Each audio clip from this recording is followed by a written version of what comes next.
war degdeg ah wareegto ka soo baxday xafiiska ra-iisul wasaaraha dalka Itoobiya Abiy Ahmed ayaa xilkii looga qaaday wasiirkii arrimaha dibadda ee wadanka Itoobiya iyo sidoo kale saraakiil sarsare oo isugu jira ciidamada qalabka sida ee wadanka Itoobiya.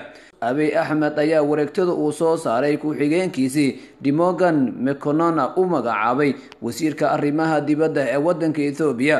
waxaa sidoo kale madaxweynihii hore ee maamulka Amxaarada oo isla maanta iscasilay isaguna loo magacaabay taliyaha sirdoonka wadanka Itoobiya.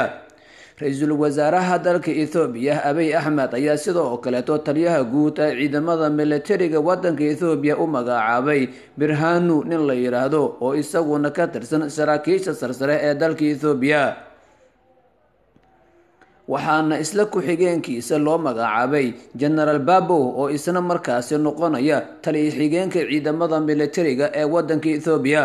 waxaa sidoo kale ra-iisul wasaare Abiy Ahmed uu magacaabay taliyaha cusub ee ciidamada booliska wadanka Itoobiya waxaana loo magacaabay Demelash oo isaguna ah jaran ka tirsan ciidamada booliska wadanka Itoobiya. Abiy ayaa sidoo kale isbedel xoog leh ku sameeyay taliyaal kale oo ka tirsan ciidamada militariga dalka Itoobiya.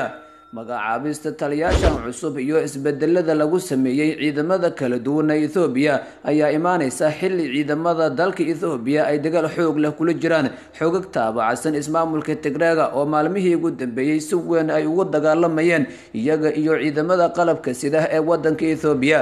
Abiy Ahmed ayaa sidan oo kale dhawaantan dib shaqada ugu soo celiyay khubaro dhinaca militariga ah oo howlgab ahaa. lama oga ujeedka rasmiga ah ee uu ka leeyahay Abiy Ahmed isku shaandhaynta uu ku sameeyay militariga iyo wasaaradda arrimaha dibadda ee wadanka Itoobiya. inkastoo hadda militariga dalka Itoobiya ay wajahayaan dagaal culus oo gudaha kaga imaanaya, haddana saraakiishan uu xilka Abiy Ahmed u magacaabay ayaa u muuqanaya kuwa isagu si weyn u taabacsan. fadlan haddii aad ku cusub tahay channelkeena saar subscribe si aad u daawato xog walba halkan soo dhigno.